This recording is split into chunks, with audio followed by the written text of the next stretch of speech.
Good morning, one and all. I welcome all the participants, dignitaries for this webinar. So over to you, Maushmi.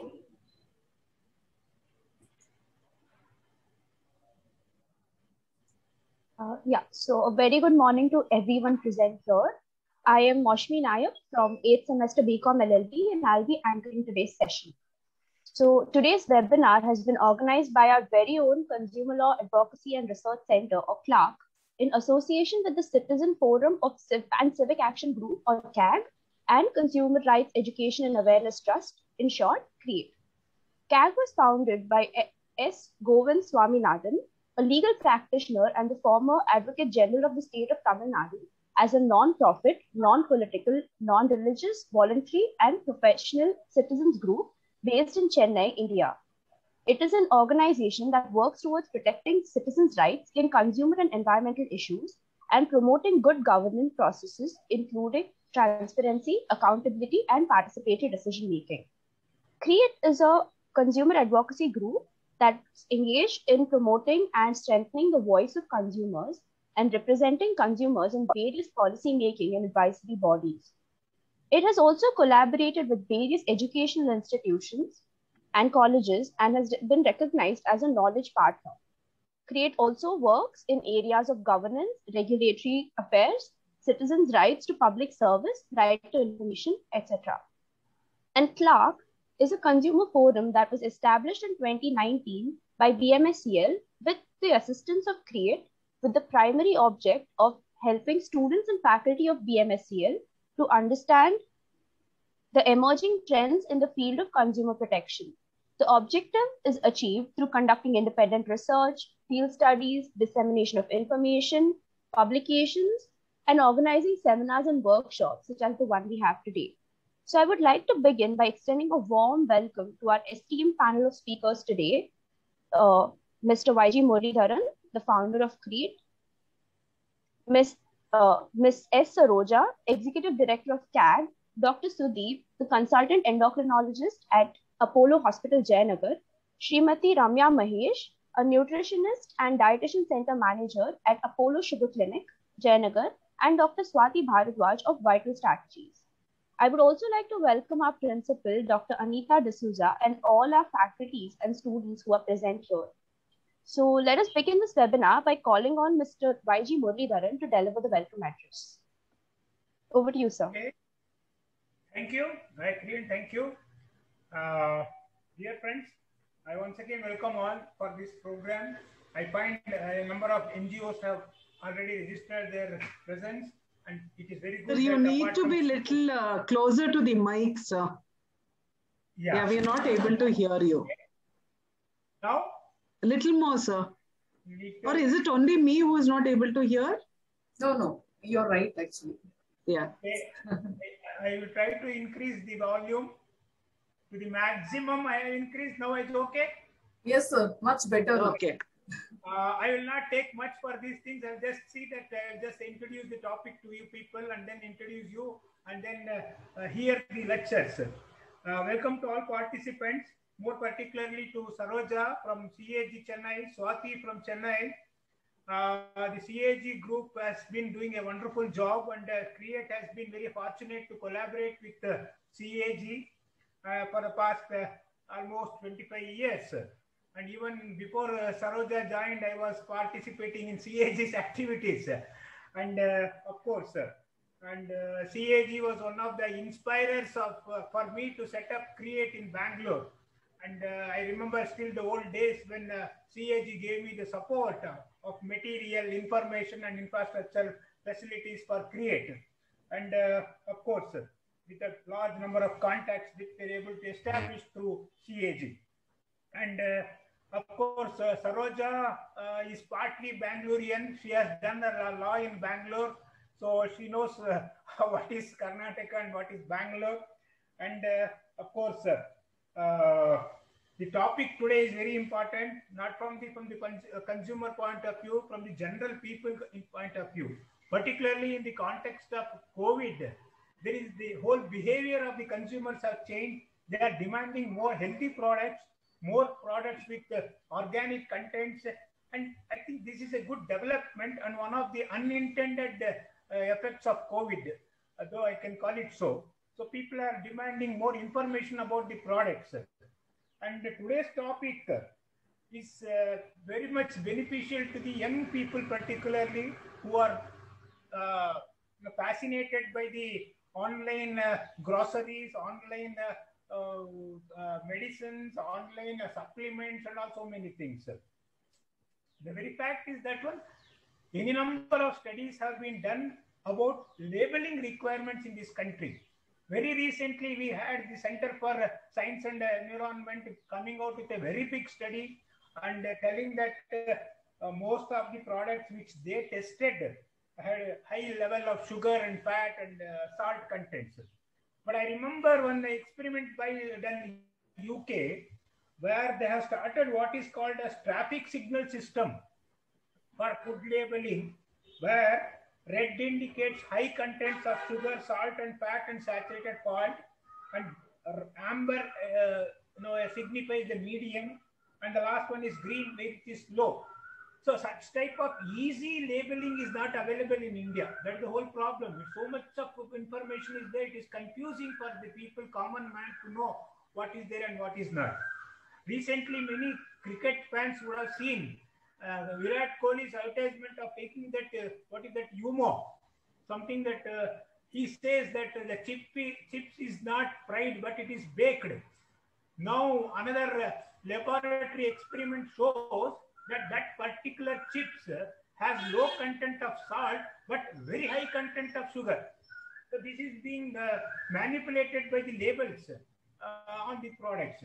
So what I feel is, to be short, this is a very good occasion created by CAG to understand by the professionals like doctors and nutritionists what is this effect of this labeling, how to read these labels, what to look into the contents of the product that we are buying before we purchase.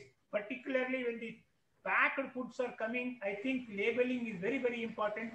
Not only the contents, how it is deciphered, how it is made known to the people, all this calls for this one.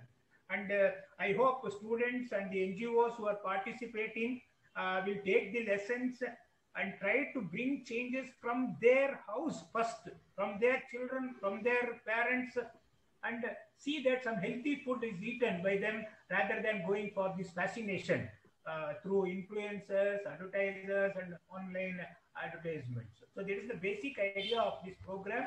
I thank Saroja for having coming forward to sponsor this program, and hope that we will also continue with another 2-3 programs across Karnataka, particularly in rural areas where some Kannada is required, that we will arrange it to see that we put an end to this sort of mislabeling and then come out with labeling standards. And of course, the draft standards by the Food Safety and Standards Authority of India is available on website, and it can also be discussed. I hope Dr. Anita will take care of all these things in her college once the college is opened, and we will try to come out with this one. What I suggest is, madam, including Saroja, we need to have a small expert group among the speakers today who are speaking, and also the consumer groups and teachers, only on food safety or some food labeling. So we can even conduct a small survey. How many people read labels, how many don't read, how many read and don't understand.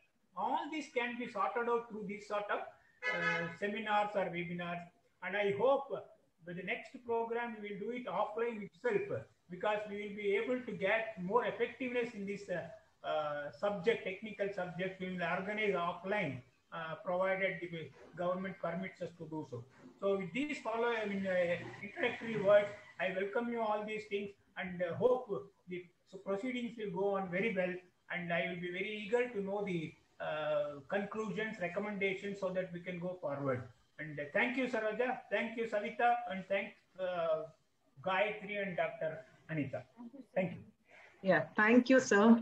Sir, Zoomally, I think it is only 100 participants are allowed in this meeting. Okay. Many of our students are not able to attend. They are going on sending messages to me. We should have had it on our WebEx. We could have had it through our WebEx only. Actually, that's why we have gone online on Facebook, ma'am. So that can you share the link with us, ma'am? Can you share it? I think it is in the chat, I think. Yes, it's in the chat. Is it there on the chat box? Yeah. Yes. Posted in the class groups also, ma'am. Faculty did you send? Okay, fine. Yes, ma'am. It is posted in a teachers group also. Yeah. Okay, fine. Good. Ma'am, we can go ahead, I think. Can you? So thank you, sir, Muralidharan, sir. That was a very good introduction, I think, actually. And I completely agree with sir that we should actually look at, especially the student force. I think they should see how they can actually improve consumer awareness and fight for consumer rights. And as he suggested, I think these small surveys and presenting the data to the government, telling them that these are the regulations, enabling regulations are already there. So we can tell them, we can ask the students could go to some supermarkets, do a study and go back to the government and tell them, so we have the regulations in place and we can show them how the enforcement is and we can ask them to actually tighten the enforcement. So that is something, because in our country, there is no dearth for laws, but then when it comes to implementation, enforcement, like there is always a challenge. So these are ways by which I think we could actually look at pushing the government to actually strengthen enforcement. So yes, we should be doing that, sir. Once the pandemic situation settles down, I think that is something that we should be doing. So with that, I think I'd like to briefly introduce the topic before we hear our experts, doctor and the nutritionist who is present here. And we also have Swati from Vital Strategies. She is also a consultant with the Food Safety and Standards Authority of India. So we will hear her also. So to briefly introduce the topic. So today we are going to talk about front of pack labeling. So what is it basically? So when we look at diseases are normally, diseases could be either communicable or non-communicable. So communicable, we all know the present pandemic, the COVID is highly communicable, and there are several other such diseases which are communicable, influenza, HIV, all these are communicable diseases. And there are several non-communicable diseases as well. So what are, so for example, non-communicable diseases could be, it could be either cardiovascular disease, diabetes, hypertension, stroke. So these do not spread from one person to the other. And so basically communicable is spreading from one person to the other. And when we say non-communicable, they don't spread from one person to the other. So what are the primary risk factors when we talk about non-communicable diseases? The use of tobacco, lack of physical activity, harmful use of alcohol, and unhealthy diets. Mainly, these are the main reasons for non-communicable diseases. So, and there are two aspects to it. One is the modifiable behavioral factors, which is what I mentioned now. All this could be addressed, like if we stop taking tobacco, if we increase our physical activity, if we take healthy food, or stop taking alcohol, this will help. If we change our behavior, it could reduce the risk of non-communicable disease.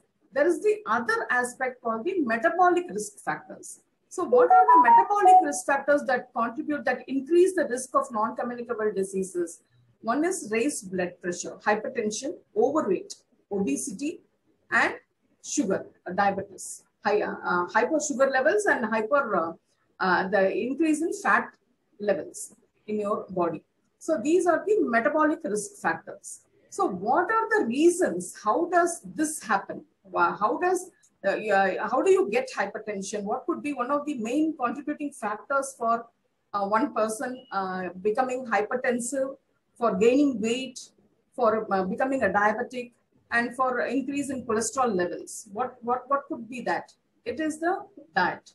Basically, what we especially increased intake of salt, sugar, and fats. So this plays a major role in us developing these non-communicable diseases. So we need to be very, very careful. So WHO says that by reducing intake of salt by less than 5 grams in a day could prevent 1.7 million deaths in a year, actually. Similarly, sugar also, WHO says this reducing into intake of 5% of total energy intake will actually protect humans from non-communicable diseases like stroke, heart attacks, and hypertension.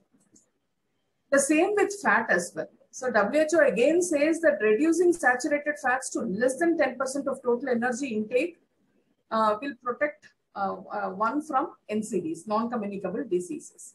So having said this, let us come to our food packets. So as long as we cook food at home and have food, cooked food at home, I think we will be able to manage to some extent the intake of salt and sugar. Like if we think that we are prone to become a diabetic, or if we need to reduce intake of salt, we can plan, we can manage when we cook at home. But when today the culture is like we go for more of processed and ultra processed food. So we have adopted the Western culture, I would say, and we go more for the processed and ultra processed food, which are very often high on these contents, the like salt and sugar and fat. So how are our labels today? When we go and buy a packed food product, how are our labels today? It's not that the information is not available, because we already have the Food Safety and Standards Authority of India has already introduced several regulations to be followed, mandatory regulations to be followed by the food industry. And one of them is these labeling regulations. So they have mandated what all should be part of a label. So definitely we will have the ingredients, and on the back of the pack, we will also have the nutritional information. So how many of us go and look at, the question here is that, how many of us go and look at the back of the label to read the nutritional information? Question number one. Question number two, even if we read that, how many of us are able to understand?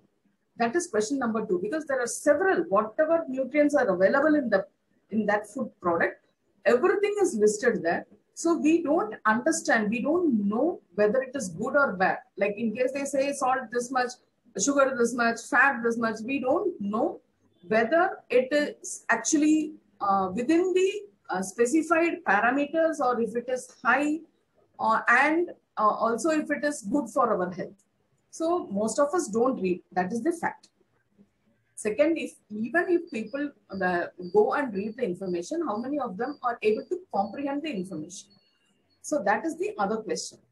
And the next thing is, like, especially when I mention about increased salt, sugar and fat are important contributors for non-communicable diseases. I think I'm sure all of you will agree that it is very important that these nutrients of concern are highlighted in some manner on the food product, so that we are able to make informed choices. We are not saying that it should not be made available. Of course, there should be some parameters fixed for the presence of salt, sugar and fat in the food product. There are some specified parameters, like for 100 ml or 100 grams, this amount of a cap should probably be fixed. This amount of fat, salt and sugar only should be available. So if it goes beyond that, if that product contains beyond that particular fixed parameters, then that should be indicated to the consumer in some manner, right? Only then the consumer will be able to make an informed choice. So that is what we are coming to now. So we are saying, apart from the nutritional label and the ingredients and all there are several other information. I am sure all of you will know what all a label should have. So apart from those things, the MRP and the best before date, or the manufacturing date, expiry date, and the manufacturer's address and all those details, like we are also saying, like, say example, I must give you the example of the vegetarian and non-vegetarian logo. So now most of us will actually look for that. Though we will not be reading the nutritional information, we will look for this logo.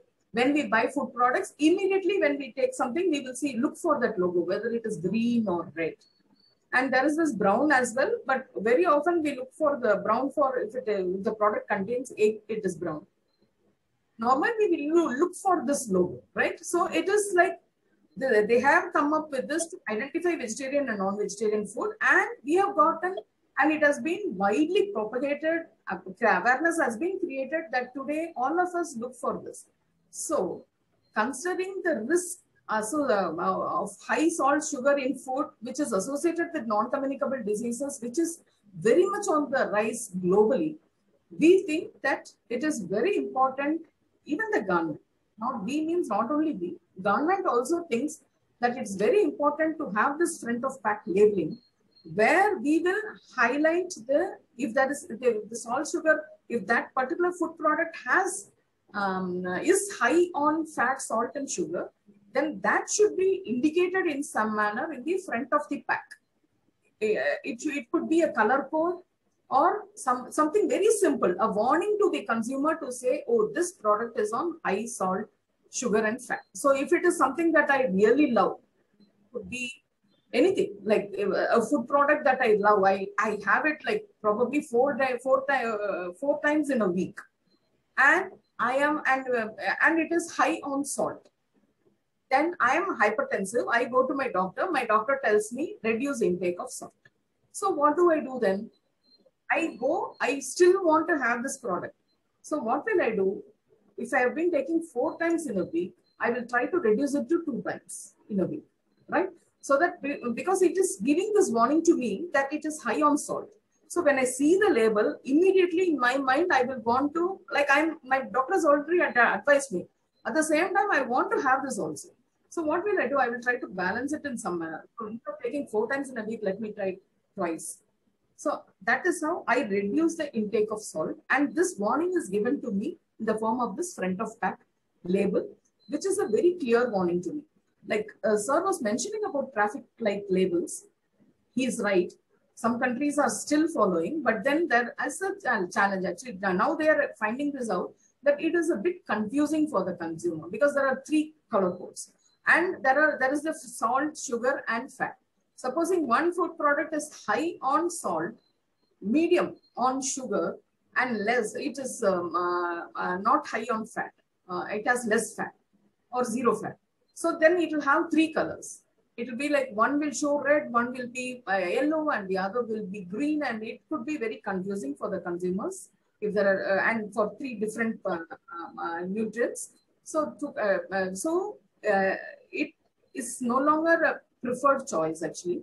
So we think that it should be like we should have a label which should be very clear, very simple.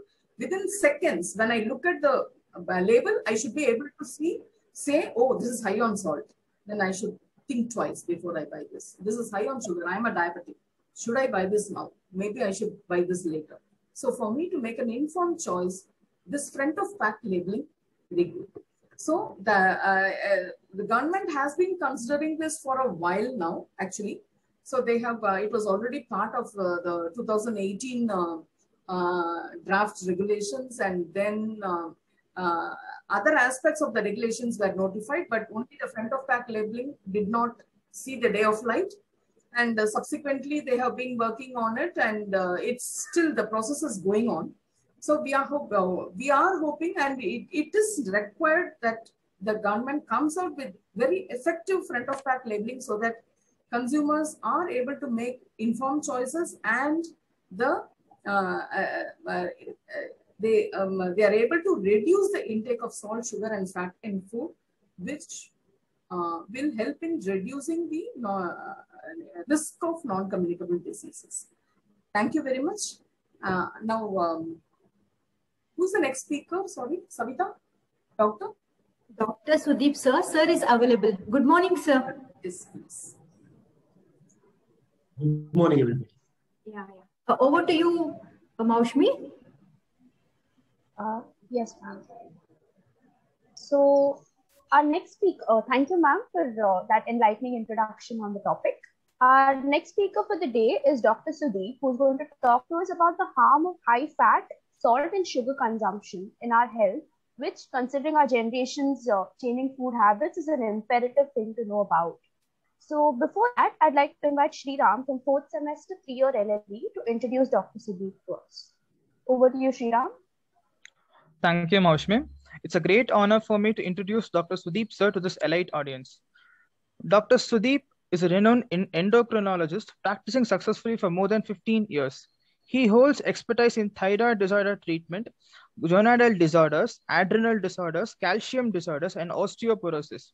After completing his graduation from University of Mysore in 2000, he achieved membership of the Royal College of Physicians of UK in 2005.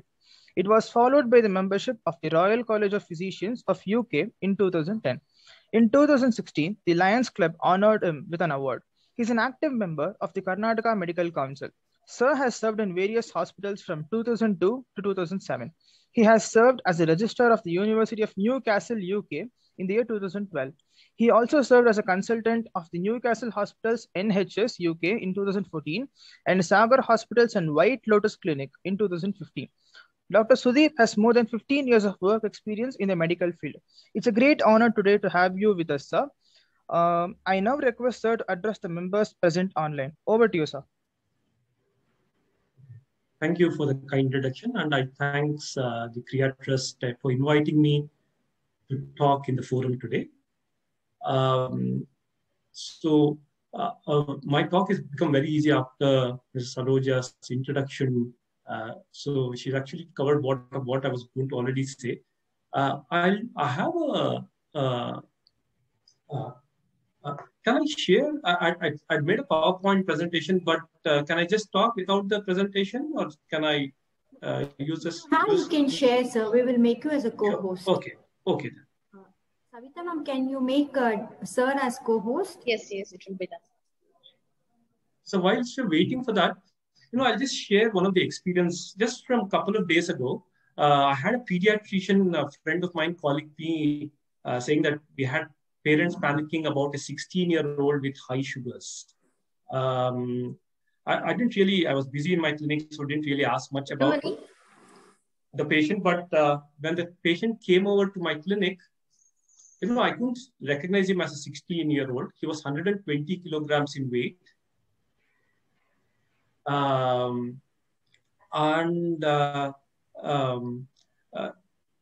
He had really very high sugars of about 400. As I spoke to him, he said he had gained about 25 kilograms in the last year since the lockdown and being at home, online classes. He had not done any walking, exercise, play for the last year. He has a family, I think 4 of his family members at home had diabetes.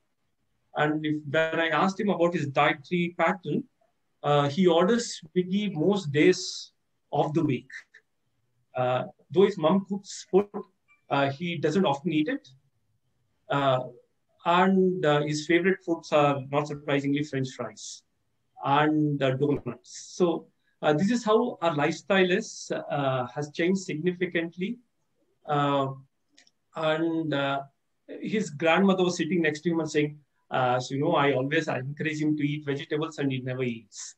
So, and this is a 16-year-old. My patients who I see in my clinic are usually 50s, 60s, 70s, but I have children coming with diabetes these days. And one of the reasons for all this is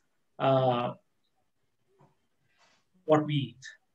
So I'll try and get my slides. Share.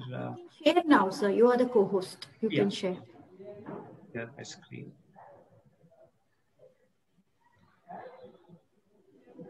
So I suppose all of you can see my screen now? Yes, sir. It's visible. Okay, sure. So what's the most dangerous habit these days? As I think Dr. Saroj was saying, smoking, alcohol, drugs. I think anyone, you ask common man what the dangerous habits are, these are the ones usually they come up with. But certainly not, that's not the most dangerous thing. It's actually food, what we eat. And there is scientific backing to say this. So this is figures from England. So they looked at deaths and looked at what could be the causes for death. Some of them are behavioral risk factors, metabolic and environmental factors. And you can see here, dietary risks was the most common reason of why people had died in the UK. So it's not tobacco smoking, low physical activity, alcohol, drug use, but it is dietary risks. So, and specifically, it's the junk food, the unhealthy food habits that we have, which is killing people. How about things in India? So it's mainly the salt, sugar, and fat. And how much of these do we eat? So this is from a prevalence study done in India, led by our Medical Research Council. It's called the ICMR InDiet study, where they look at cross-section of the society and there were people fill up questionnaires. And so over the 2 decades, so early 2000 and 10 years later, what they found was our sugar intake had doubled, salt intake increased, fat intake more than doubled. So this is just over a 10-year period. And so if I have data from looking back, things have really worsened further. And if you see the recommended daily allowance are, at least from the 2010 data, you can see our daily allowances, we are eating a lot more than what we should. And whenever we talk about junk food, we always talk about pizzas and burgers. It's not only pizzas or burgers, our bhajis, our mixtures are equally junk foods. And I know the BMS college is in Gandhi Bazaar. If you just walk across the street in Gandhi Bazaar, you can see how many chaat stalls are there, how many bhaji bonda stalls are there, and those are the most crowded places. And what has this led to? This is, a color graphic coding of how our body mass index is. This is from the Indian map. You can see green ones would mean a healthy BMI.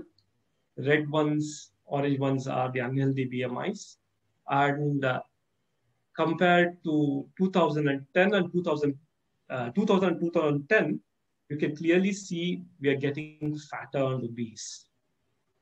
This is, again, a similar graph on the right-hand side. You can see the prevalence of obesity was about 10% in 1998-99, and that has doubled up to 20% in, this is the urban population in 2015.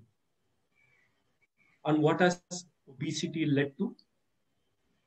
Diabetes. So this is quite an interesting looking world map where, if you were to put the size of a nation according to their diabetes populations, you can see India and China, the diabetes, majority of the diabetes is in India and China. And so you can see how fat India looks on this map. So it's not only diabetes, you can see this, the prevalence of hypertension, both in urban, the dark black line, and the rural populations are steadily increasing over the last 2 to 3 decades. And this is mainly due to diet and also reduced physical activity. So when we have more diabetes and more hypertension, this is what we end up with, heart disease. This was from Times of India. So heart disease is the biggest killer. This is about a couple of years ago. This was what published in Times of India. So in 2016, the heart disease was the cause of death in about 28% of our population, as compared to 15% in 1990. And the prevalence is mainly more so in the southern India, actually, compared to the northern. But and if you also look at the food habits matters most here, dietary reasons is one of the main reasons why we are having increased heart disease. So we certainly need to make healthy choices and live healthy too. And I found this very interesting drawing by a school kid on a how to eat healthy, the healthy eating plate. So proteins, veggies, grains, and fruits. So I think my colleague, Mrs. Ramya, who's going to talk further this forum, will probably enlighten more about how to eat healthy. So with that, I finished. So I would certainly say that salt, sugar, and fat, these are the three things which our tongues do get a craving for it. Our food habits change. So if we can change our lifestyle, eat healthier, we can reduce all the consequences of these three dangerous things in our diet. That I finished. Thank you.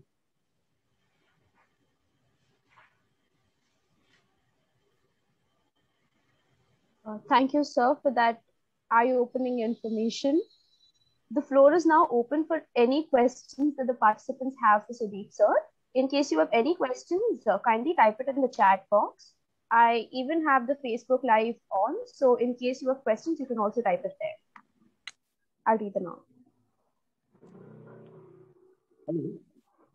Excuse me, sir. Yeah. Yes, please. Umashri here. I have a question. What is the ideal sugar level for a person, sir? Is it differs from age to age, or is it same for everyone? Yes. The sugar readings, normal sugar readings and abnormal sugar readings, based on WHO recommendations, and it's based on at what sugar readings do our organs get damaged. So it's actually the same for everyone, from a newborn kid to a 90 or 100-year-old. It's the same thing. Normal sugar readings are fasting sugar of less than 100. So fasting is about 8-hour fast through the night. And 2 hours after meal, sugar reading of less than 140 is normal. Okay. Mm-hmm. Sorry, sir. So I'll let you ask, please. Sir, actually, if we eat some sugar, some sweets or some oily food in the night, and if we check the sugar level in the morning, obviously it will shows high level of sugar. But how do we conclude that it is a high level sugar? It is high, or we should consider as like a HbA1c, like that. I mean, we should consider HbA1c, or it is regular sugar level checkup. So if someone doesn't have diabetes, you eat say half a kg of a cake, high sugar, high calorie food, your sugars will still not go up. The maximum it will go up is 142 hours after you eat, whatever you eat, because our body has mechanisms to handle whatever amount of sugar to eat. But if someone has diabetes, especially when you're fasting an 8-hour fast, so you eat a sweet, your body makes insulin, burns the sugar, or at least digests the sugar away, burns the sugar away, or stores it away in its stores. So sugars won't go up. So if someone has high sugar, then it's definitely diabetes. It's just what they eat the night before. And to diagnose diabetes, we can diagnose based on if someone had a fasting sugar high, if someone had a high random sugar or a post-meal sugar, or if they have a high HbA1c. So we can diagnose diabetes based on all three of them.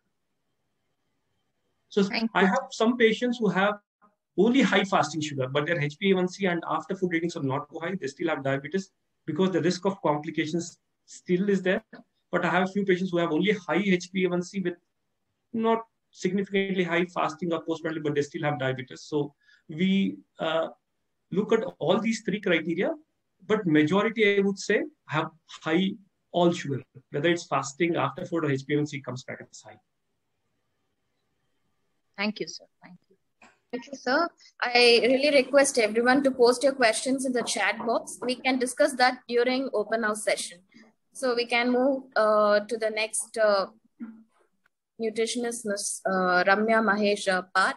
So over to you, Gayatri ma'am. Over to you, Maushmi. Yes, ma'am. So moving on, now that we know about the harm of high fat, salt and sugar consumption, the logical next step is to know how to reduce the intake. So to tell us more about that, we have Srimati Ramya Mahesh, who will talk to us about it. And before that, Sriram will introduce ma'am to us. Over to you, Sriram. Thank you, Maushmi. It's a privilege to introduce Srimati Ramya Mahesh ma'am to the august audience. Ramya ma'am completed her BSc in Food and Nutrition from Home Science College and went on to pursue PG Diploma and a certified course in Nutrition and Dietetics, also in Sports Nutrition. Currently, ma'am is working as a dietitian and center manager in Apollo Sugar Clinic, Jayanagar. She has 14 years of work experience in the field of nutrition and dietetics and worked for various companies like AMC India Private Limited, Healthify Me, and Express Clinic as a nutritionist. Around 60 to 70 health-related lectures have been delivered by ma'am. Almost in 10 schools, nutrition programs were conducted by her, and she has also conducted auditing for preschoolers and corporate entities. She was honored with awards like Best Employee Award by AMC Private Limited and Apollo Sugar Clinic in 2008 and 2018. In the year 2019, she got recognition as the Growth Guru from Karnataka region, Apollo Sugar Clinic. She was instrumental in getting Best Performing Center recognition by CEO in 2020. She has attended many virtual meetings with American Diabetic Association and CME of RSSDI. Numerous webinars have been conducted by ma'am for Indian Dietetics Association of Bangalore. It's a privilege to have you with us today amongst us, ma'am. I now request Ramya ma'am to address the students and members gathered online. Over to you, ma'am. Yeah, thank you so much for a nice introduction. As before, like Murli sir told and also Saroja ma'am told about much on diet and the facts, what we have to consider during anything what we eat. And also Dr. Sudeep talked about what is the ratio of obesity in the India and what is the main concern in eating habits.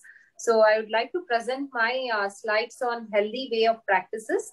Usually healthy dietary practices must begin in the early life, because whatever we eat, we have to consume in the proper amount, because what the RDA recommends and what we are taking is always in a higher side. That is the main reason why India is in a higher side of diabetes.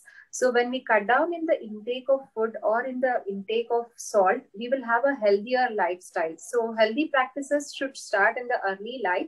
A nutritional adequate diet is essential during all stages of life so that individuals are active, productive and free from all the diseases. Unhealthy diets are more hazardous than perhaps all other risk factors, as Dr. Sudeep told.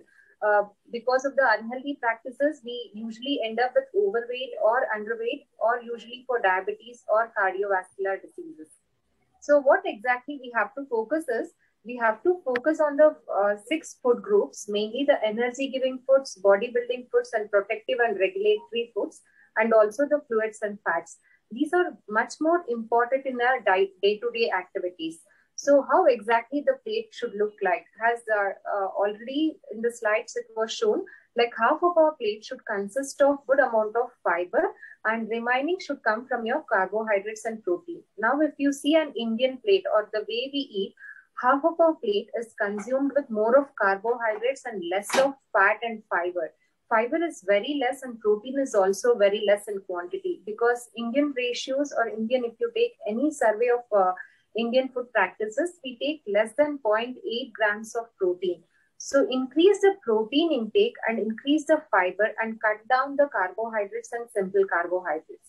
I would like to talk about in the further slides, like what is exactly the amount of salt and sugar we need. So next is salt, because recently I was just reading a message on what is the total salt consumption in Indian average.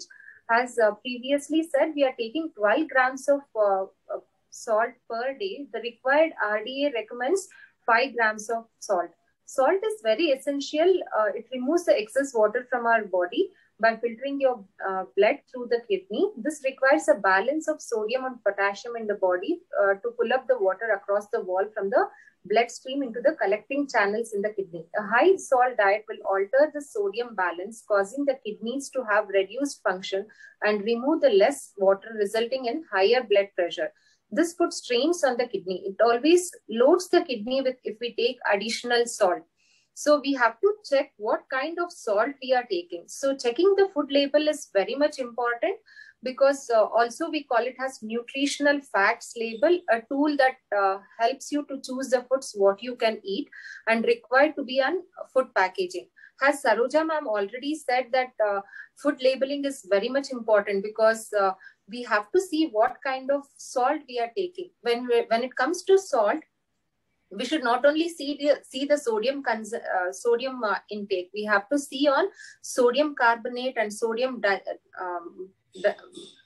benzoate and potassium bisulfate, which is a part of sodium. So we usually neglect those and we only concentrate on the salt intake. So please focus on these parameters also. Whenever you are buying any chips or any kind of snacks, make sure that salt intake is the sodium bicarbonate or sodium benzoate. What is the per serving content? So when it comes to per serving content, each serving per packet also is very much important. This is the number of servings that are in the entire packages. We usually neglect this. We just see the nutritive value, but we avoid the per serving container. So you have to focus on this too.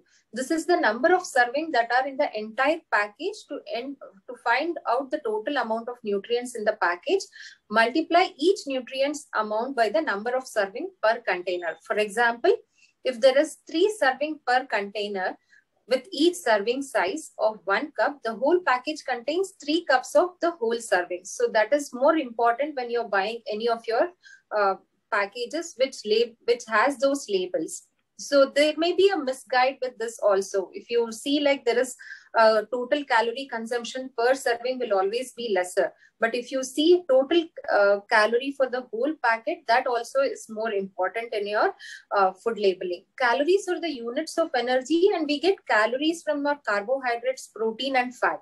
So we have to focus what kind of calories we are getting. Is it from the fat or from the protein or from the carbohydrates? What happens here is we usually neglect the fat and carbohydrates. We just stick it on the sugar what we take. So calorie comes from all 3 categories. Just have a check on these parameters also. So our body needs calories to work, but additional calories will always be a higher risk of obesity. So the total carbohydrates also to be focused. The sugar here, many of them may mention as sugar or fructose or sucrose or disaccharides. This also to be seen in your food labeling. Sugars are found naturally in some foods and added to other foods also. They are found naturally in foods such as fruits, vegetable and dairy products. So make sure the total intake of your sugar is very lesser amount. If I want to give a good example, 1 teaspoon of sugar gives around 4 grams of carbohydrates. The same way, 1 cup of rice gives around 41 to 42 grams of carbohydrates. When you're choosing any of the carbohydrates, be very wise in selecting those different types of carbohydrates, because these additional sugar we end up eating more of calories. So in an average, if you take a gulab jamun, if I want to say, it gives 21 grams of carbohydrates. It is equivalent to 4 teaspoons of sugar. So cutting down those additional sugar will also help a lot. So next is the total fat. Total fat is very important nutrients, and many of them has a misguide that if they are on diet, they say I'm on diet, I have cut down the fat. Fat is very much important to create the hormone and helps you to feel full after eating that. So make sure it is a healthier fat. Healthier fat is the unsaturated fat, what we say. So when you're seeing any food labeling, make sure there is no saturated fats or trans fat, which is not good for our health. So total saturated fats and trans fat will always be listed on the food label. Like mono and polyunsaturated fat are much more healthier So make sure this unsaturated and fat are higher than saturated and trans fat. So next is cholesterol. When we talk about cholesterol, nowadays the advertisement misguide many of the people saying that it is zero cholesterol. Cholesterol comes only from the animal products. Example, ghee has more cholesterol, butter, cheese, paneer, all this comes under and from the animal products. So these products are rich in cholesterol, whereas the oil what you use, the seed oil or the vegetable oil doesn't have cholesterol. So that somewhere like there will be a misguide for us to purchase what to be taken. So cholesterol also to have a check with your when you're seeing any nutritional facts. Eating large amount of cholesterol or rich foods may lead to heart disease. So make sure the cholesterol intake is very less, or animal products should be very less in our diet plan. So next is sodium. As I told you, the total intake of sodium or salt should be less than 5 grams per day. Sodium is found in salt. Our hearts and kidney need some sodium intake to help to stay healthy. Consuming too much of sodium may lead to high blood pressure. So make sure you consider sodium bicarbonate, sodium benzoate, and potassium bisulfate, which harms our kidney. So make sure all these categories are mentioned in the food labeling. So next, I would like to have just a summary. Be a smart shopper, compare the food labels, know what you're eating, and choose a healthy food. So usually the intake of salt is increasing day by day because we are going to more of the processed food, which makes it more healthier to make the healthier choice, but it doesn't have a healthy choice. So please have a look on the labels and make sure that it is less of salt, and try to avoid these additional food and try to have a healthy homemade food. So I would like to thank for this opportunity. I would like to end up the slide, and I'm ready to take any of the questions here.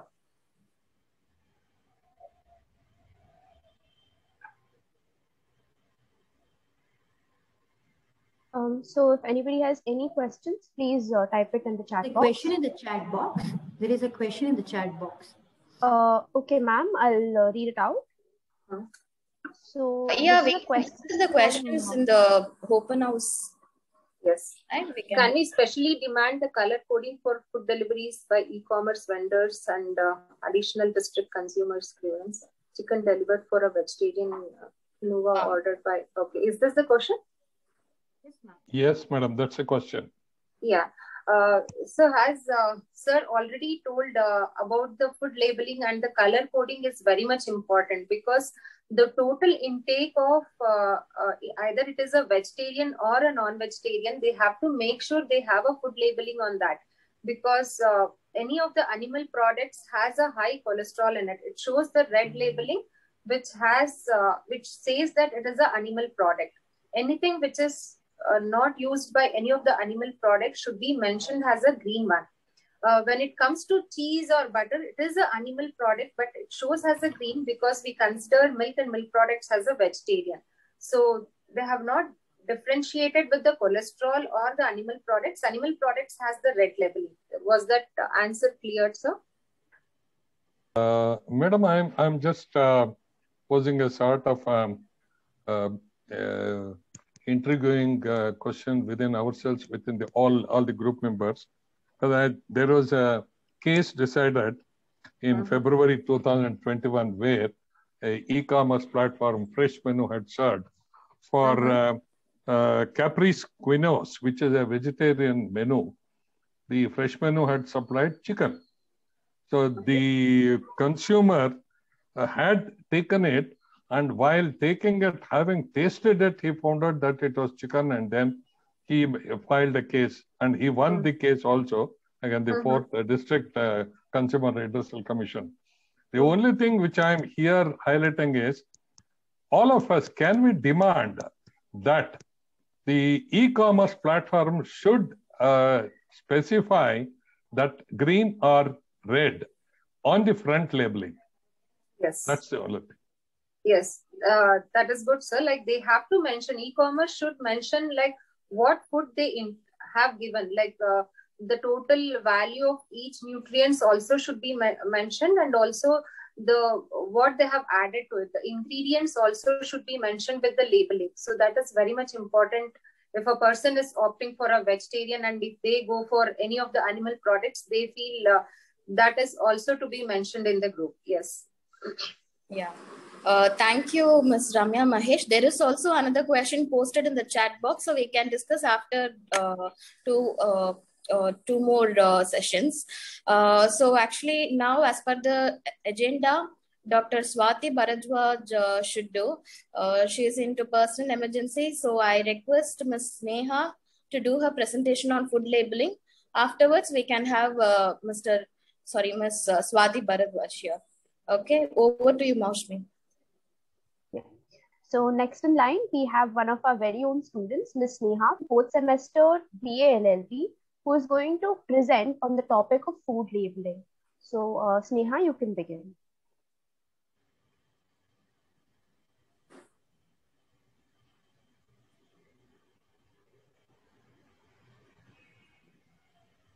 Am I audible?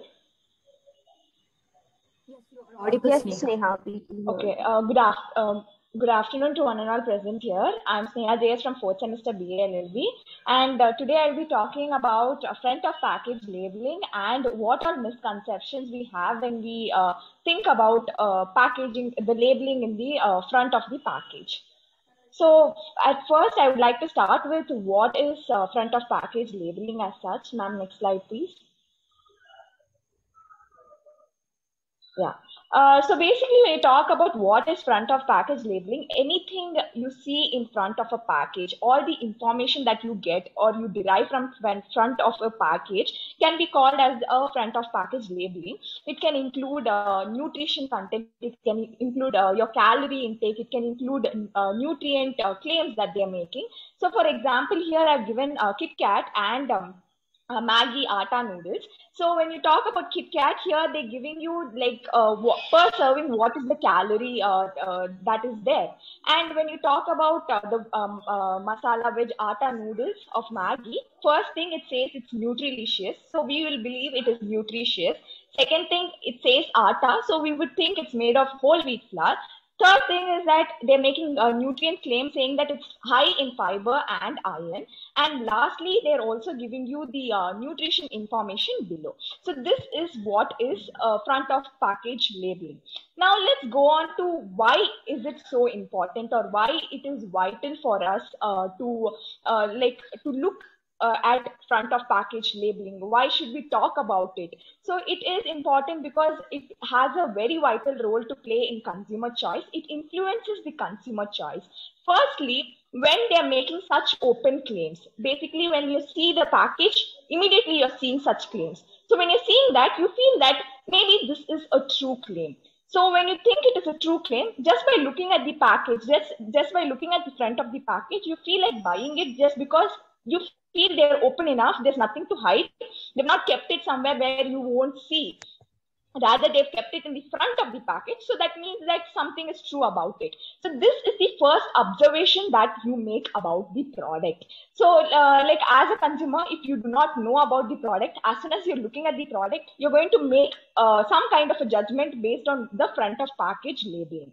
And you get an overall idea of the product. Like for example, when we saw the Maggi, the atta Maggi noodles, you got an overall idea that it is made of atta. It has source of iron and fiber, and so you want, ma'am, the previous slide itself.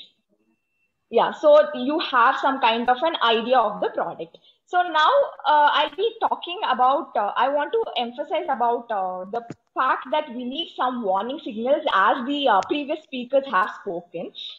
So basically when I talk about, tell about warning signal, there was one step taken by the government of Chile wherein they had a warning signal openly saying or expressing that some food are high in fat or high in sugar or high in salt. So you might have a slight question like, even in cigarette packets, there are open claims saying that, like they're saying openly, warning openly, telling that, you know, it's dangerous, you can get cancer, then why are people smoking still? These two are two different scenarios because people believe a food to be healthy and they are going to buy it. But when you look at the claims, you're going to buy it based on the claims. But at the truth of the fact is that it is not healthy, or they're hiding something in the ingredient list or the nutrition facts. So it is important for us to have some kind of a warning signal so as to ensure that, we can make easier choices. Now let's go into the next slide. That is a comparison of various labels. So as a consumer, let's say you want to take a healthier choice. So we have two choices for you. One is Maggi Masala Instant Noodles and other one is Maggi Atta Noodles. So basically you have a thought in your mind saying that, okay, because it is Atta Noodles, it's not Maida, it's not refined flour. So let me try Maggi Atta Noodles. And then you look into the, you have a comparison of it. And then you are like, okay, the fat that is there, maybe due to the whole wheat flour, it is a healthier version. So there's some increase in the fat.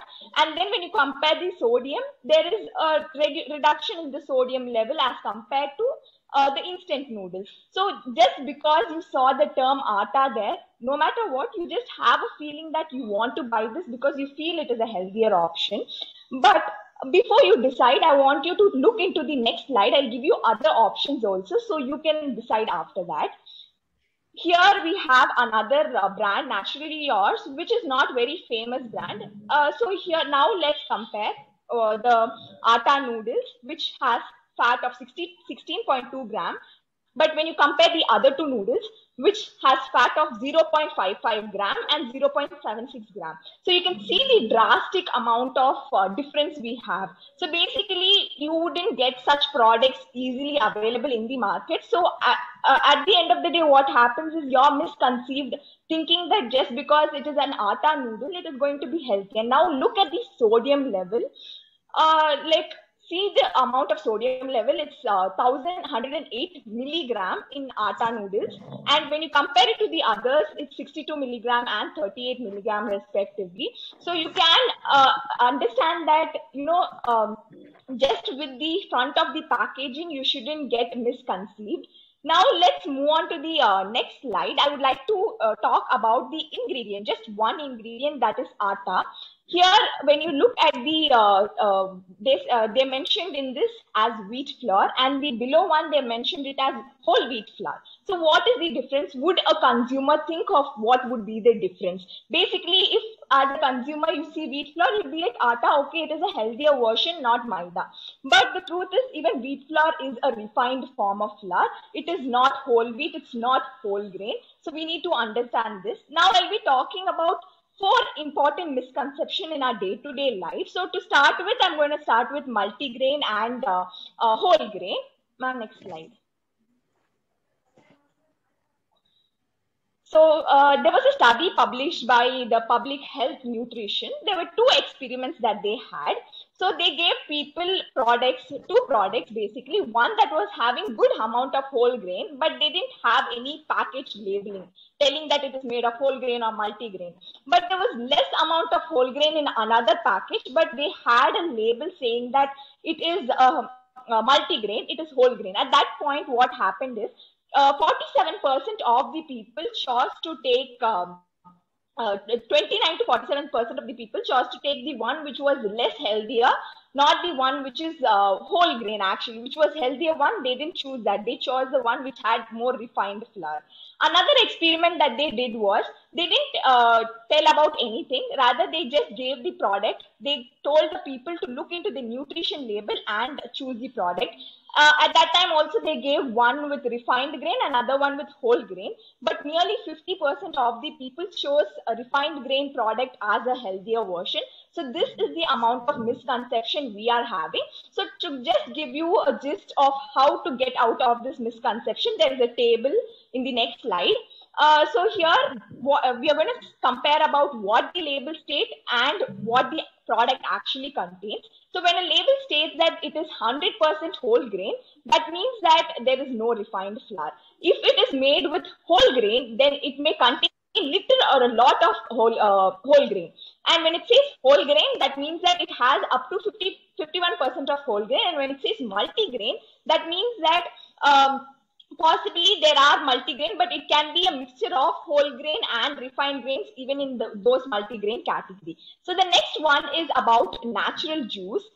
When you talk about the term natural, what happens is you have a feeling that, you know, it is naturally derived. So here I'm going to make a natural juice now. Number one. Yeah. So here I'm going to make a comparison about two juices which says natural in terms natural. So when you talk about Be Natural, they're making a claim that it is rich in fiber. Another one they're saying is they're not using any kind of concentrate. They're not using fruit concentrate. Rather, they're using the fruit pulp itself. So this is a factor where people would believe that just because there's no concentrate, that means that it is a healthier version. So when you talk about what is concentrate as such, it means that the excessive water from the juice is taken out. And after that, they make juice out of it. And in that process, a lot of nutrients are lost. Next slide, ma'am. So here I have three nutrition facts available here. I want you to concentrate on the added sugar. So when you see added sugar here, when you see the added sugar of Be Natural, it says 10.2 gram. And the one which the other product which says natural 100% orange juice, that has natural sugar of 4.2 gram, no added sugar. And this is another product which most of us know is unhealthy, which has a sugar of 11 gram. So when you check this product which has 11 gram and the added sugar in of Be Natural, they're almost similar. It is 10.2 gram and this is 11 gram. This product is none other than Coca-Cola. So we don't want to drink Coca-Cola just because of the fact that this is a sugary drink. So now you can see that even fruit juices are sugary drinks. They just cover up at the face of it, telling that this is not a sugary drink. It's a healthier version. It's rich in fiber. So we need to be careful about this. The next one is the healthy drink. Obviously, as kids, as teenagers, even now, many people would have a craving towards Complan, Horlicks, and Bournvita. But to tell you the truth, this is a product that is milk and sugar, that is made up of milk and sugar. It has nearly 22 to 26 grams of sugar per 100 grams. So that is a lot of sugar. Let's neglect this fact for a minute. Let's see, when you see the product, when you look at the package of the product, they have a lot of claims. They claim that there are a lot of micronutrients that they're giving, vitamin A, vitamin E. There's so many nutrient claims that they're giving to such an extent that consumer will surely believe those claims, and they'll be like all the essentials have been given to the person. That is the amount of belief they give to the consumer just with the packaging. So when you talk about claim of micronutrients, I just want to give you a simple example. Vitamin E, they give for 100 grams of vitamin E, there is 3 milligram of vitamin E in 100 grams of the Complan powder. So actually, according to human requirement, for people below 18 years, it is 6 gram to it is from 6 gram to 15 gram. So in this 6 milligram to 15 milligram. So at this point, you should know that this the consumption, this single serving for Complan is 33 gram, which means that you will get only 1 milligram of vitamin E, which is not even the enough requirement of your body that is required for your day-to-day life. So if you have to get that vitamin E from this product, then you'll have to eat 200 grams of Complan, which means that you have to eat 48 grams of sugar nearly. So we are not aware of facts like this. Now, like another important thing is when we look at the ingredients list, maltodextrin, it is a product which is which has high glycemic index more than sugar, and if it is going to be consumed in more, it is a part of a lot of products. So if it is going to be consumed in a large amount, then what happens is you can become diabetic very soon. Most of the packaged food has maltodextrin. The next one we are going to see is diabetic friendly food. You know, I'm going to specifically emphasize on NutriChoice, which is a product of Britannia. You go to their website, they say this is a product which is diabetic friendly. It is high in dietary fiber. It has no added sugar, and it has complex carbohydrates and low glycemic index is there. And now you look at this label. It says oats cookies. It says high in, it has high complex carbohydrates and high in dietary fiber. Believing this, I might take this. But I thought of like checking the ingredients, and what I see is that there is refined wheat flour, which is 53% of this product, which is low in glycemic, which is high in glycemic index, but it is not, it doesn't have a lot of fiber. So I have a confusion. How did they make this claim? Then I look at other ingredients. I research on inulin, and I get to know they get the dietary fiber from this ingredient. Inulin is good for diabetic people, and it gives you a lot of diabetic. It gives you a lot of fibers. It gives you a lot of fiber, and at that point, I have a confusion on why we have two controversial ingredients. When you talk about maida, it is high in glycemic index. Inulin is low in glycemic index. And when you talk about maida again, it is low in fiber, but inulin is high in fiber. So on what basis would I decide whether to buy this, whether this is healthy or not? And then finally, when you talk about maltodextrin, as I already told, it has a high glycemic index level. Then how do they claim that this has a low glycemic level just because they added inulin along with the other products? And moreover, when you see oats, the percentage of oats in this product is only 9%. So this is how we are being fooled day-to-day life in every product. These are just list of 4 products that I have given, but most of the products that we eat have some hidden facts like this, some of the other facts hidden like this. So it is very much necessary at this point that we need to have signals, warning signals in every front of package labeling telling that, you know, this food is high in salt or high in sugar or high in fat, so that we can make better choices. And one more important thing is we need to have nutrition awareness. People should know how to read the nutrition label, what kind of requirements are there for us. We do not have that basic knowledge, so it becomes difficult even if you want to read the label. Even if you read the label, they have confusing terms, they have controversial terms like this, wherein you get confused of whether this food is really healthy or not. So I hope you got an overall idea of what all mistakes we are doing in our day-to-day life. So yeah, thank you.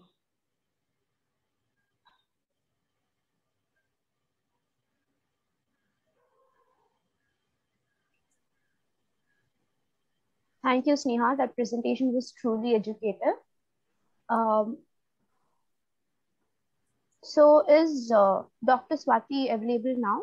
Yeah, she is here, and I would like to give a brief introduction of Dr. Swati. Dr. Swati Bharadwaj is a public health nutritionist with more than 15 years of experience. She has a doctoral degree in nutrition and done more than 20 research papers in international peer-reviewed journals. Her areas of work include trans fats, high fat, sugar and salt food, childhood obesity, and South Asian diets. Over to you, Dr. Swati.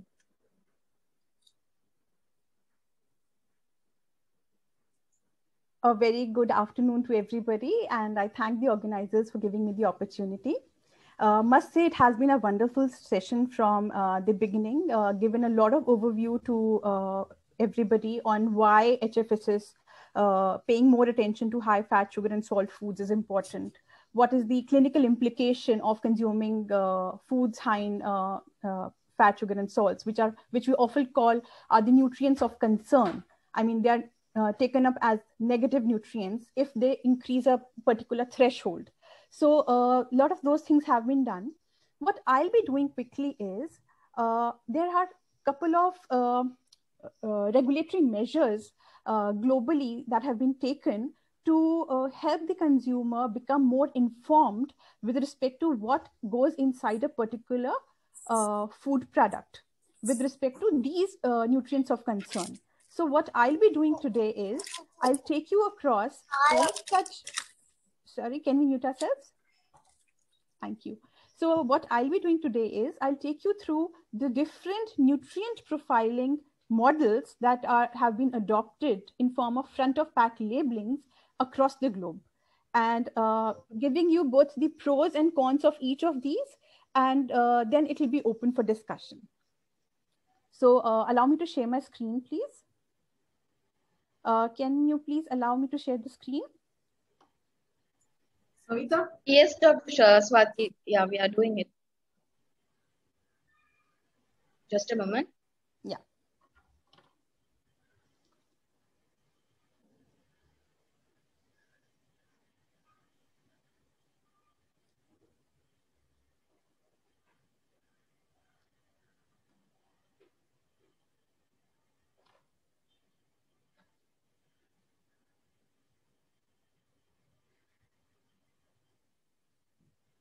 So is my screen visible to everybody? Yes, it is. Thank you very much. So when we talk, I'll be speaking about nutrient profiling and case studies from across the globe. So when we talk about nutrient profiling, what exactly is it? It is nothing but a simple science of classifying or ranking foods by their nutritional composition in order to promote health and prevent diseases.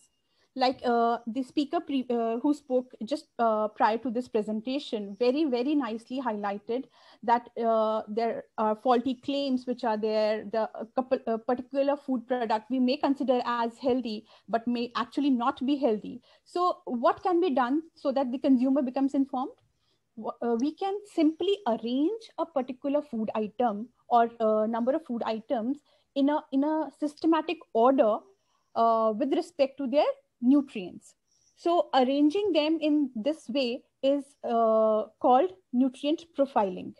And the purpose is to help promote public health dietary goals, ensuring consistency with national guidelines, and help the consumer select healthier products and discourage them to buy unhealthy products which are high in salt, fat, and sugar. And this is why this particular exercise is done. And one of the main purposes of this nutrient profiling is to use them for nutritional rating systems. Also, we call them the front of pack labeling. So is there anybody in the group who has heard about this front of pack labeling? Please feel free to open your mic and speak. Has anybody ever heard about front of pack labels? Okay. So what we have is, like, we have a food product. If we want to see how much of calorie or protein or fiber or sugar does a product have, what we usually do is we turn at the back of the pack and see the nutrient information which is there. Now that can be very cumbersome, and in a country like India where literacy is a major issue, and also the time spent on purchasing a particular food is an issue, the consumer might not be able to decipher the information or understand what exactly is there. So for example, a particular food item can provide 400 calories, but I may not know if it is fine for me or not, or it may provide 27 grams of carbohydrate or 10 grams of sugar, salt, but I don't know whether it is good for me or not. So what can be done is we provide a small information in an attractive way on the front of the pack to help the consumer understand what exactly is he consuming. So there are a number of models that have been prepared and used globally, and we'll quickly go through them, and towards the end, I'll be sharing what has been the global experience with each of them. So this slide looks very comprehensive, but I'll simply take you through. So there are different types of front of pack labeling designs. Some are warning labels, which just intend to warn a consumer. Some are multiple traffic light, which rate a particular food in red, green, and amber color to tell which nutrient is high, which is okay, and which is towards a higher side. Then there is a health star rating. Then there's Nutri-Score, and then there's another called guideline daily amount. So these are the prominent front of pack labelings that are used globally, and we'll be going through them and understanding what actually they do. So this is the guideline daily amount. Have you seen this particular label on any of the food item? So usually, like the previous speaker showed, a pack of Maggi has this kind of front of pack labeling. So this provides basically energy, sugar, fat, saturated fat, and salt content of a particular food item. Now, what is challenging over here is that this amount may be presented as per 100 gram of that particular food, or can also be presented as per serve of the food product. Now here also, per serve can vary from one brand to the other brand, from one company to the other company. So there's lack of consistency. So this was basically developed by industry and used in UK and US, where it is known with a very different name, Facts Up Front. And this was introduced in US in the year 2011. Now, having gone through this, number of studies were done to understand what exactly is consumers' takeaway from this particular front of pack label. So studies showed that this was somewhat confusing and took time for the consumers to understand it, and was not encouraging with respect to helping the consumer develop a informed choice of whether this is healthy or not healthy. So they were not able to understand what exactly is going into it. And there were a lot of studies which were done in Mexico, in Chile, in Brazil, in other countries also, in America also, to understand whether it was actually useful. And the end result was that it was more or less very confusing for the consumers. As a result, Australia had this particular system initially, but then they moved from this particular system to another front of pack labeling, which is the Health Star model that I will be discussing with you in the later slides. Then there's another front of pack labeling, which is called the multiple traffic light. Now, multiple traffic light system was initially launched in 2013 in UK by Department of Health. And it aimed at making it easier for consumers to make a healthier choice. And as you can see, this particular design of front of pack labeling, it provides the values for set of nutrients, which includes energy, fat, sugar, saturated fat, and salt. And provides, there is a threshold that beyond, if a particular food item, for example, instant noodles or maybe fruit juice, if it has more than this much amount of sugar, then they can color it red, so that the consumer is aware that this particular food item is high in sugar, and I better stay away from it, or I need to consume it cautiously. So this was the idea behind when this particular system was launched. Now, again, in this, the information provided is not a very rigid system. It can be per 100 gram also, or it can be per serve also. And again, as I previously mentioned, the per serve measurement can be quite confusing, because one serving can vary between one brand to the other brand, from one company to the other company, from one product to the other product. So that becomes confusing. Currently, Sri Lanka in South Asia, we have Sri Lanka, a country which has adopted this as mandatory FOPL for their foods as well as their beverages. And we are yet to see how they are, what their experience is, and definitely that will be helpful for India as well. So this particular, the multiple traffic light had its own strengths and limitations. The strengths were that traffic light is easier for everybody to understand, like red, green, and amber color are more easier to decode, even for a layman. We understand that red means it is very, very high. Amber means you need to wait and stop and look at a particular nutrient before it is being consumed. And green means good to go. So that is the strength of the system. But the limitation is too many reds and greens and ambers in a particular food. For example, it can have green for calories or sugar, but again red for total fat and sodium. So becomes very confusing for a consumer to understand whether this particular product is healthy or not. So that becomes challenging. Also, decoding the actual amount of particular nutrient of concern in that particular product can also be challenging for lower middle income countries, where literacy is a challenge, where we have time constraint. People don't pay much attention to the nutrition information of a particular food item. So that can be a challenge.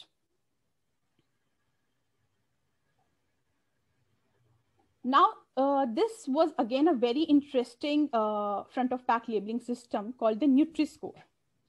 This particular front of pack label weighed all the nutrients of a particular food item. It was not just restricted to only nutrients of concern, which is fat, sugar, and salt, but it also took into consideration their protein content, their fiber content, the amount of fruit or vegetable component a particular food add. So it was developed with the aim of having a holistic nutrition. It can give a holistic nutrition information to the consumer. And over here, if you see, there is simple A, B, C, D, E written. They don't have any specification for the fat or sugar or salt, because the intention was not to scare the consumer with what it is high in, like it is high in sugar or fat or salt, but to tell that this particular food item has a C rating. That means amber rating. That means you should be careful while consuming it. If a particular food item has a E rating, that means it is very high in a couple of bad nutrients and or nutrients of concern like fat, sugar, and salt, and thus you need to go really slow in its consumption. Or if a particular food item has an A rating, which is green, dark green, that means it is healthy and can be consumed. So it is basically a summary. It provides a summary of the nutrient profile of a particular food item. Though the intention for developing this particular nutrition system was to ease out the load on consumer, but it also had a downfall that it was way too confusing. Studies showed that the absence of clear information on the specific nutrients of concern for a food product was a limitation. So this particular this particular front of pack labeling system required the population to have a basic literacy level and awareness regarding the scoring criteria, on what basis the score was formed to arrive at this particular summary. So definitely difficult to be interpreted in a lower middle income country like India, and where again, like I previously said, that literacy and time and understanding the complexity of the nutrient profiling is a challenge. Then we have this health star rating. This was developed by Australia and New Zealand, and this kind of some of us might be aware that we have seen something similar on electrical appliances, a star rating system. So similar to the electrical appliances, what we have in India, it was developed in Australia and New Zealand. Australia already had experience of developing GDA, but that failed. So they came up with this particular design or front of pack labeling. It was introduced in 2014 and was introduced as a voluntary scheme, and it still is a voluntary scheme, where the food manufacturers are not forced to use it, but if it is voluntary, they are willing. If they are willing, they can use it. So similar to the Nutri-Score, it also gives a score to a particular food item. Score in the sense that if they take into consideration the fiber content, the protein, the nut or legume or fruit or vegetable content of a particular food, which is the positive ingredients, and also the negative nutrients like energy, saturated fat, sugar, and salt. and they develop a score out of it. They subtract the negative points from the positive points to arrive at the number of stars. The more the stars, the healthier the product is. For example, this particular label over here shows 3.5 stars, which means it is towards a healthier side, this product. Had it been only half star or 1 star, it would have been more or less an unhealthy product. A star rating of 3 means it is neutral. It is neither too healthy nor too unhealthy. And a rating of 5 star means it is definitely a very healthy food item.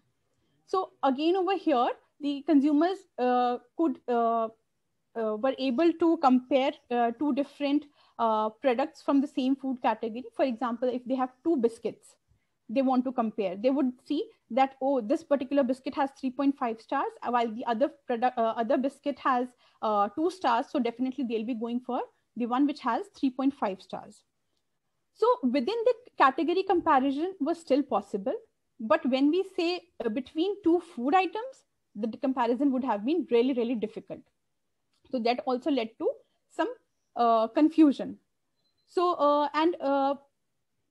because both the positive nutrients and the negative nutrients or nutrients of concerns were taken into consideration while formulating this particular front of pack labeling, it was somehow able to manipulate the consumer and confuse the consumer and made him think that this is, because star are always related to positive connotation, they're positive thinking. So that made them think that this is a positive product.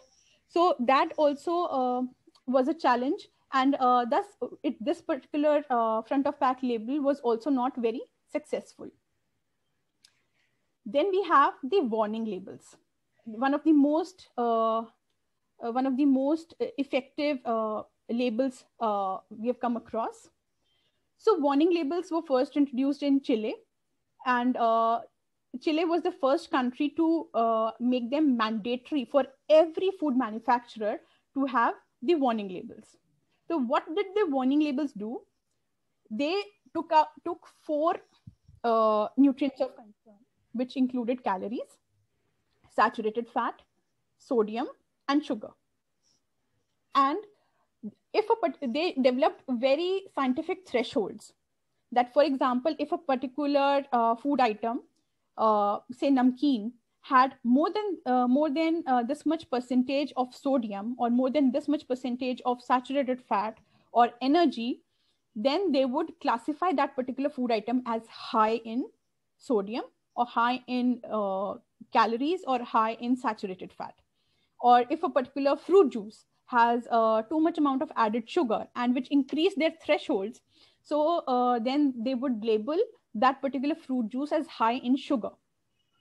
So this was very, very impactful. Why? Because the consumer could straight away look at it and understand that, oh, okay, this particular food item is high in sugar, so I better be careful while consuming it. So this was started in Chile, but now has been mandated in Mexico, Brazil, Peru, and Israel. So going ahead, this is the only, this is the only label where we do not have any major limitation. In fact, it was very, very clear and added to strengths. The message was simple and direct, and it was easy for consumers to interpret quickly. The color, the black color, which is used in Chile, and the red color, which is used in Israel, immediately drew the attention by the consumer, and they were able to understand that there's something in this product we need to look out for. And then the studies also indicated that food items wherein warning labels were used, so there was an attempt by the industry manufacturing units also to reformulate that product and come up with better compositions with lower nutrients of concerns. For example, there were attempts to bring down the sugar content in fruit juice, and the added sugar part was removed in these countries. And then there was attempt in reducing the sodium or the salt content in bread, and the sodium content was reduced. So it gave a push not only to the consumers to consume healthier food items, but also gave a push to the manufacturers to come up with healthier versions, healthier options. And there was a recent meta-analysis, a comparison of different studies, 14 experimental studies on different front of pack labeling, which was able to, just a second, which was able to conclude that using a warning label led to reformulation in food products, decreased consumption of certain foods which are high in fat, sugar, and salt, and led to an overall positive environment. Sorry. So this map over here tells us the countries and where a particular front of pack labeling has been mandated. Why I'm emphasizing over here mandatory or mandated is because voluntary schemes or voluntary front of pack labelings do not have much of impact, because it's still voluntary. The manufacturer is, it is not mandated to use this, and thus there is very little push for reformulation. While in countries where these have been made mandatory, definitely there was a push towards reformulation and better food items for the population. So the overall global evidence shows that there are different front of pack labels available. Now, efficacy depends on whether it is mandatory or voluntary. So what the experience so far has been that government-led mandatory systems have been more impactful. Voluntary schemes have limited uptake and are often used for healthier products. So as a manufacturer, if my food item is healthy, I can definitely go for a voluntary scheme. But if I know that my food item which I'm preparing has it's high in certain nutrients of concern, definitely I would not like to take it up, because that can impact the sales of the product. So that is why government-led mandatory schemes are always beneficial. So, and we saw that there are different types of labels, but all might not be effective. And the experience or the evidence has shown that front of pack warning labels have been very, very successful, not only for making and helping the consumer make an informed choice, but also for pushing for reformulation. Another important factor is large size on the package and prominent positioning also helps in getting attention of the consumer. So with this, I end my presentation. Thank you. And I'm happy to take any questions if you have.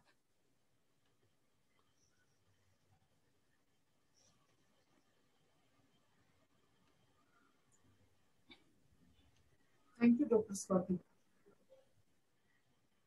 Over to you.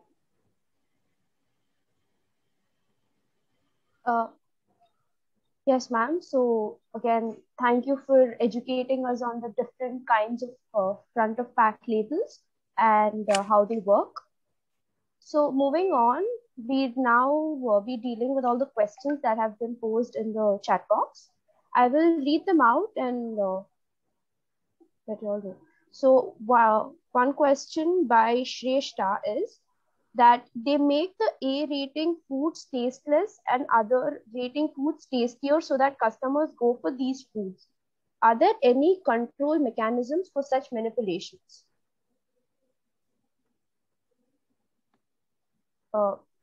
Ma'am, this question is for Dr. Swati.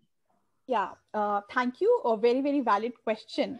But see, looking from a manufacturing point of view, as food manufacturers, they have different ways and techniques to make even the healthier products taste much, much better using different permutation combinations. So it is not necessarily always that they make the A-rated food products tasteless while making the E-rated products more healthy. Definitely as manufacturers, they would definitely like to promote things, but at the very same time, they would definitely like to help the consumers out unless it is impacting their sales commercially. So if a particular product, which is healthier also and tastes good also, why would they not like to do it? Seeing the fact that it will also be pushing up their sales. So I am not very much convinced with this particular thought. Thank you, ma'am. Another question is from Mr. Ganesh Kadekodi. He asks, what about in India? As in, what is the criteria or this thing in India? So in India, we have Food Safety Standards Authority of India as the food regulator. And as Dr. Saroja mentioned in the beginning, that they are in the process of developing front of pack labeling and a threshold system. So it's still in the process, and definitely they are looking up all the scientific evidences to see what would be the best thing to suit our population, and we'll have to wait that out. Thank you.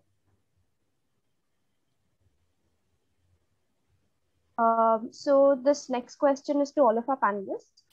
It says, it's again by Shrestha. They ask, if the label contains faulty or twisted information, how do we find out? Like, it may give total fat, but bifurcation is not given whether the fat is saturated or unsaturated. So how are we supposed to find out about it?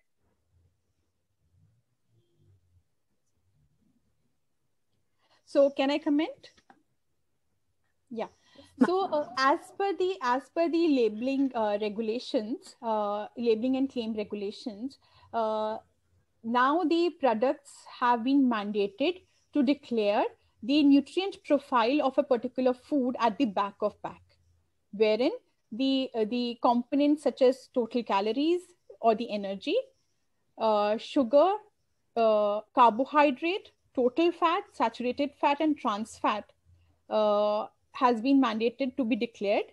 And so the consumer can definitely look up at the back of pack nutrition label to understand it better. Is that what was being asked, if I'm correct?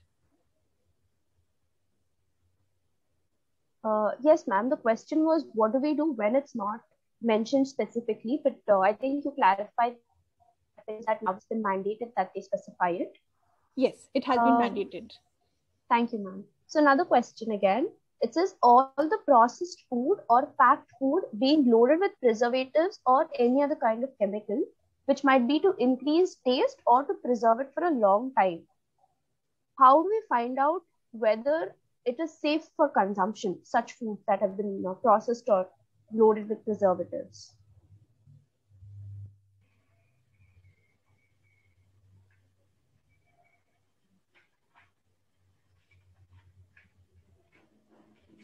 So I'm not sure to whom is it directed. You can answer, Ma. You can please go ahead. So again, I'll be going back to the regulations by the food regulator, which is FSSAI. FSSAI has a set of permitted preservatives that a particular manufacturer can use for a particular food category. See, at the end of the day, we have to understand that if it is a packaged food, there has to be some preservative added to it to make it sustainable. Otherwise, the shelf life can be a problem for that particular food. So definitely, as a nutritionist, we always encourage to consume freshly cooked home meals, and packaged and processed foods should have a very limited and a smaller portion, should be included in a very limited and smaller portion size in our everyday life. But with the hectic lifestyle and the urbanizations have led to more dependence on such packaged foods.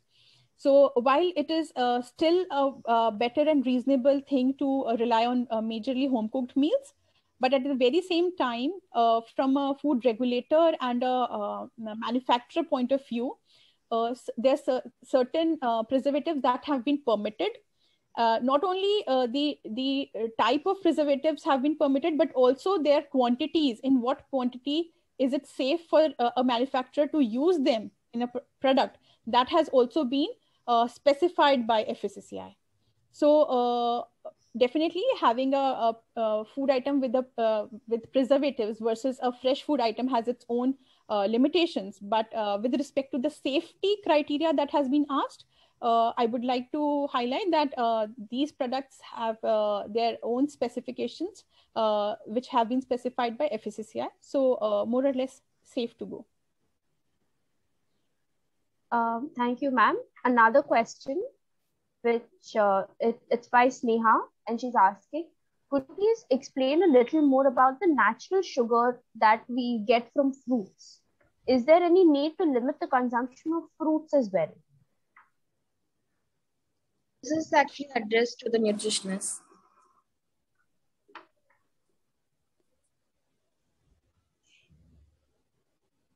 Ma'am, you can answer because Sudeep sir has logged out. He has some emergency.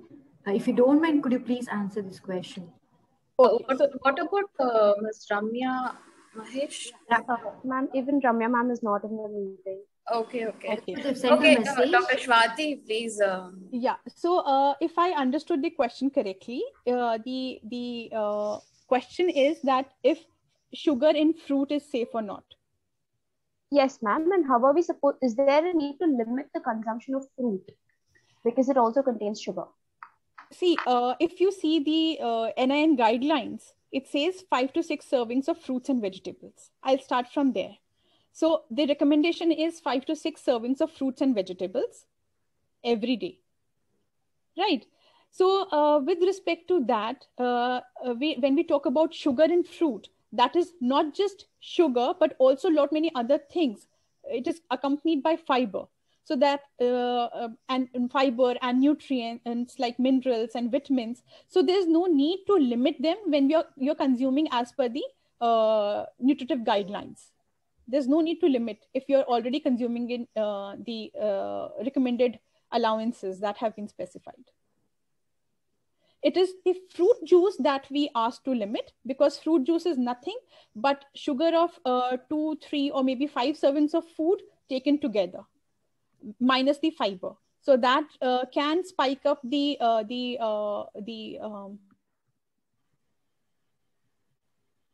postprandial sugar values.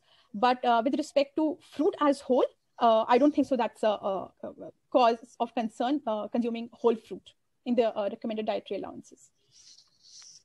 Thank you. Thank you, ma'am. One more question. I think this will be the last question for today. So this is again by Mr. Ganesh Kadekodi, and he's asking why some multinational companies don't reveal all the ingredients in their products. For example, Cadbury chocolate or Maggi noodles. Well, I'm not aware what they have not revealed, because as per the guidelines by the food regulator, all the ingredients have been revealed in the ingredient list. Definitely, there are certain preservatives and stabilizers that have been coded and are shared as codes, like E51 or E50. But that's a separate thing altogether. But I'm not sure what the question is with respect to what is not being revealed.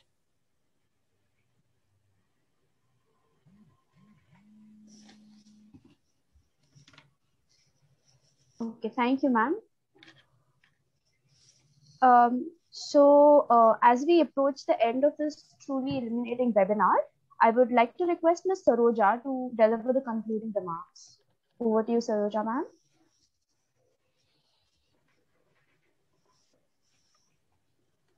Yeah, thank you, Moshmi.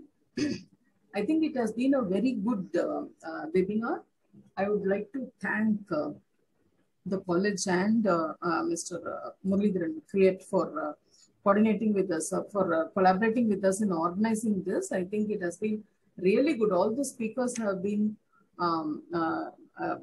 like we had real experts here today, and they have thrown light on several of the issues and the concerns around unhealthy diets and the NCDs, and have also advised us on how we should be eating a healthier food to keep ourselves fit and healthy.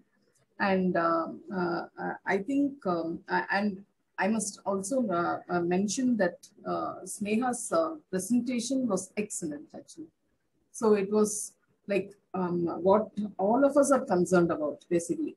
The misrepresentation of facts and misleading consumers, basically. So which is happening in all areas, and especially when it comes to food, it is even more and a matter of concern, actually. So she actually brought out the issues with case studies, with examples really well. Congratulations to Sneha. And Dr. Swati, I would like to thank you also. I knew that she had a personal emergency. Despite that, she was kind enough to join us today. So thank you, Dr. Swati.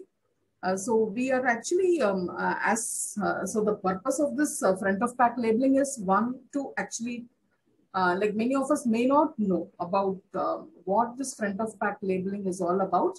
So to throw light on that, and also to actually demand, like ask for quick notification of regulations by the Food Safety Authority on front of pack labeling in India as well, and also an effective label. Like at the same time, it needs to be effective so that the common man, when he looks at the label, he is able to, when he looks at when he buys a product, and when he looks at the label, within that few seconds, he is able to understand that it is high on salt, sugar, or fat, and is able to make fat, and is able to make an informed choice. So that is the purpose of fund. Otherwise, like if it is going to be complicated once again, like how it is at the back of the pack, the nutritional information, it's going to be very confusing, and the purpose is not going to be achieved. So the main purpose is to reduce the risk of non-communicable diseases and the related deaths. So it's so that is what we are asking for. And so that is the purpose of today's webinar as well. So I hope like all of you like benefited out of this webinar, and we should be doing much more as consumers. So I would like to thank once again the management, principal, and the team, the students from the college for joining us today and collaborating with us in organizing the event, and the consumer organization representatives from various parts of Karnataka who are part of this program today, and Mr. Muralidharan especially. Thank you, sir. Thank you very much from Create, who has actually helped in organizing this really well. Thank you all. Yeah, thanks.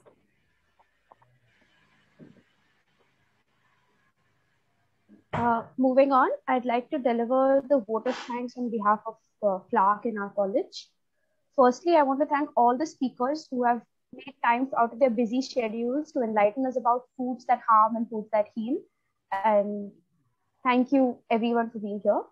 Next, Maushmi, just a minute, please. Sorry for the interruption. So, Muralidhar sir, you would like to say something? Any remarks from your side? Yes, yes. Just a 1-minute intervention. Thanks for all the technical experts who gave a beautiful presentation about the labeling requirement, more particularly with the contents, what a food should contain and how it should contain. Conclusion about that good fat, bad fat, all those things have been cleared. That about now what I would suggest is now we need to do some sort of advocacy work as far as bringing this labeling into act. Of course, the draft is ready, but that should come into act or included in the act, FSSA Act. That is one thing is pending. Second thing is, in every state we have these food safety commissions. I don't know how these commissions are working or examining the labeling requirements as per the Act. Practically, are they collecting these food packets and are they verifying it? Not only there is no information about it. So maybe consumer groups, particularly students of your college, can start working and getting information from the concerned agencies about this implementation of these labeling guidelines. Of course, they can also interact with food processing industries why they are reluctant to be put these labels. The third is maybe we need to collaborate with other consumer groups. Being a law college, I think your college can also look into this thing. Is there some decided cases in the consumer forum or in the courts which has given some compensation to the consumers because of mislabeling? I mean, this is once again a research study, like students and teachers have to do it, or even NGOs have to do it to consumer groups. That will be an example for consumers to go and agitate before the forums to establish their rights. And anyway, that sort of things can be done so that the theoretical portion today, what we got, definitely will have to be implemented, and the fruits of this theoretical knowledge will come only when the industry and the consumers join hands and bring this labeling into reality. That's what I think. Anyway, I thank Saroja for this opportunity, and we will work out some long range plans to do this one and see these labeling guidelines come as early as possible and as effectively as possible. That's the only way we can help. Of course, awareness among the consumers about contents is very much important. It is always there. Okay. Thank you. Can I just intervene for a second, Mr. Muralidharan and Srimati Saroja?